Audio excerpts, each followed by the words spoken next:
Nos está escuchando ya Alejandro Marín, abogado experto en consumo, con el que queremos comentar algunos detalles. ¿Qué tal, Alejandro?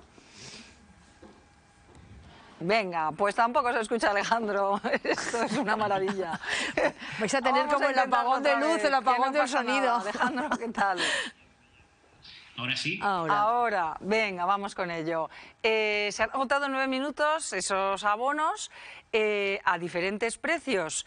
Precios que al parecer son precios dinámicos, porque si estaba uno en esa fila virtual que duró muy poco, se pudo encontrar luego con la sorpresa de un añadido a uno de los precios elegidos.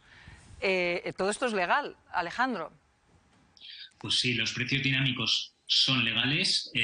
Sí que era algo que antes era aislado, por ejemplo, de los hoteles, los vuelos, que iban cambiando conforme a la hora o el día en el que entrábamos. Aquí sí que es cierto, es un dinámico por escalas muy rudimentario, podríamos decirlo, pero ya se están empezando a incorporar estos sistemas de fluctuación de precio en los espectáculos. Como siempre, como detallaban, empiezan a fallar las páginas, desaparecen esos bonos a precios más reducidos que luego en muchas ocasiones acaban en páginas de reventa a precios desorbitados por 2-3 veces el valor de estos bonos, y se repite, es legal, pero sí que es cierto que los consumidores, incluso aquí se da la paradoja que estamos comprando prácticamente a ciegas. Solo se conocía el 40% del cartel, pero ese FOMO, esa necesidad de no quedarnos fuera, hace que incluso tomemos unas decisiones que económicamente no sean muy racionales, hagamos colas, paralicemos nuestra vida para comprar estas entradas. Es algo, digamos, un poco paradójico y que se escapa del funcionamiento, pero sí que es legal, aunque hay otras prácticas que se dan tanto en las compras como en los festivales, que esas sí que no son legales y son abusivas. Bueno, es que esa es la segunda parte. Primero que compras y no sabes bien qué precio va a tener, pero es que encima tampoco sabes qué artistas, porque ya es una moda, ¿no? En esto del abono de Espacio City, compras a ciegas y luego ya tienes tu abono. ¿Quieres decir que esa venta rápida también pudo producirse? No sé si había un tope para sacar entradas, para sacar abonos, perdón. Esos abonos luego podrían revenderse, o sea, se podrían haber comprado para luego hacer negocio con ellos. A ver, revisando en este caso las entradas y los abonos de City, sí que nos obligan a detallar los datos del comprador y del asistente, la fecha de nacimiento, indican que para canjear tenemos que acudir con el DNI, que tiene que ser idéntico. Sí que es cierto que se dice que luego a la entrada del recinto nos pueden contrastar, pero esto es lo que no se da y que sí que ahí da un poco a la picaresca. Se habla que en el caso de que compremos un abono de reventa, que nos pidan el DNI y no coincida con los datos del abono, pues no nos dejarán entrar y ese bono quedará cancelado.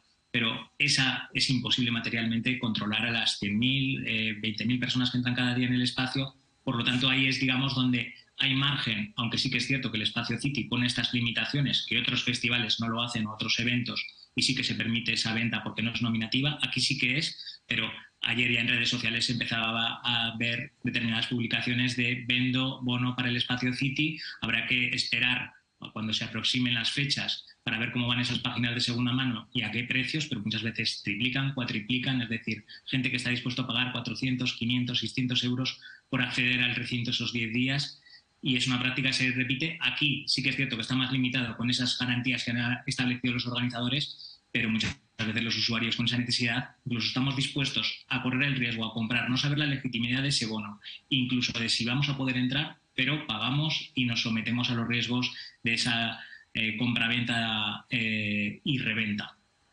Alejandro, un segundo que vamos a recuperar los precios. Nos estabas comentando que se pueden llegar a vender por 400, 500 euros. ¿Cuál es su precio en esos abonos, Martina? Sí, pues vamos a ver los precios de esos abonos, que van desde 90 euros a los 120 euros, depende de si somos estudiantes o desempleados o de la zona que queremos elegir.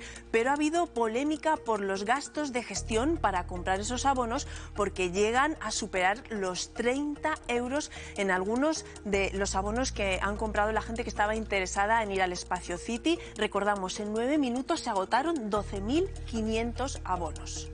Gracias, Martina. Alejandro, gastos que ponen, gastos de gestión, gastos, bueno, estamos viendo con los conciertos con la gira de Bad Bunny, que pueden ser de lo que uno quiera, benéficos, de VIPs, lo que le quieran poner. Pues sí, aquí no hay una regulación, es libre. Sí que es cierto que muchos juristas, asociaciones de consumidores, consideramos que estos gastos de gestión son desproporcionados y no tienen una justificación, es el negocio únicamente de estas tiqueteras.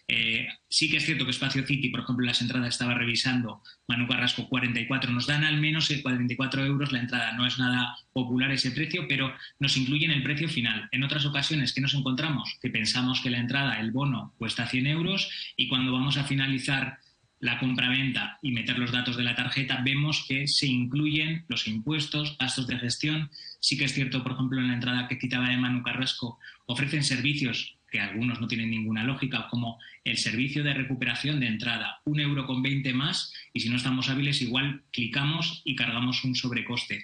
Este sobrecoste que tampoco tiene mucho sentido, que es si perdemos una entrada electrónica que nos la reenvíen. Es algo que el organizador debería hacer sin ningún tipo de coste, pero se inventan determinados servicios, donaciones o estos gastos de gestión con un sobrecoste que no está justificado y que encarece el servicio. Tampoco va destinado a los artistas, pero encarece la experiencia de ocio para los consumidores sin justificación y sí que se, digamos, exige ante este descontrol de la industria y de los organizadores de estos eventos que se controle o limite, o al menos hay unas reglas claras también incluso para esa reventa, que hay que recordar, tenemos una normativa muy antigua que únicamente regula que en reventa física está permitida con un sobrecoste del 20%, pero nada dice de la compra-venta online, que como vemos es donde principalmente compramos y donde se hacen esas reventas entre particulares muchas veces que no conoces si realmente el que te va a vender esa entrada es una persona legítima, es una organización criminal o es una persona que está vendiéndola a la vez a 10 personas. Y una cosa más, Alejandro, ya que estamos viendo esas filas para sacar las entradas individuales para los que se han quedado sin el abono, ¿ahí se puede añadir algún gasto o no? O sea, tienen que ir a comprarla, tienen el precio y punto. En las entradas individuales, a ver, el precio debería ser el precio que nos ofrecen, debería ser el precio final. Todo esto sobrecargos que se nos incluyen es una práctica, puede ser considerada una práctica abusiva. Las comisiones de gestión de transacción están admitidas y en algunos casos se consideran abusivas, pero ¿qué es lo que ocurre? Ningún consumidor va a acudir a vía judicial a reclamar 1,20 €, 10 euros, porque es antieconómico. Aquí lo que nos encontramos que no hay una normativa clara, solo hay algunas autoridades autonómicas que han regulado como Asturias a favor del consumidor y limitan este tipo de prácticas. Pero al final, ante la falta de regulación, el mercado y sobre todo esa demanda que hablamos, que es una demanda muy voraz para este tipo de espectáculos, hace que todo cuele y que estas prácticas que en otro tipo de servicio o producto serían consideradas abusivas, como las comisiones bancarias en algunos casos, aquí todo pasa y digamos hay un poco una ley de la selva entre comillas. Pues Alejandro Marín, claro nos queda. Muchas gracias por habernos atendido en aquella hora. A vosotros, buen día. Buen día, un saludo. Bueno, pues lo que dice Alejandro sobre todo es esa voracidad, esas ganas de ir a esos conciertos, lo que hacen que todo valga, pues como estamos viendo en esa gira de Bad Bunny, en la que la gente pues ha llegado a pagar el doble y el triple por esos precios dinámicos y en este caso se dan otro tipo de circunstancias. Ya nos ha dicho el responsable de consumo que se vendieron en 9 minutos, pues que luego ya estaban en las páginas de segunda mano a la venta, a la reventa esos abonos, o sea que ya está la picaresca en marcha. Digamos que es una de las nuevas señas de identidad de la sociología actual, ¿no? Que se han puesto muy de moda estos grandes conciertos y que se compren las entradas con muchísima antelación, a veces con años de antelación, que obviamente no tienes ni idea qué vas a estar haciendo el año que viene en agosto para poder ir a un festival. Entonces es un nuevo fenómeno sociológico que supongo que los sociólogos ya le han buscado una explicación, pero claro, está llevando a estas circunstancias un poco marcianas de abusos, de compras de entradas, ¿no?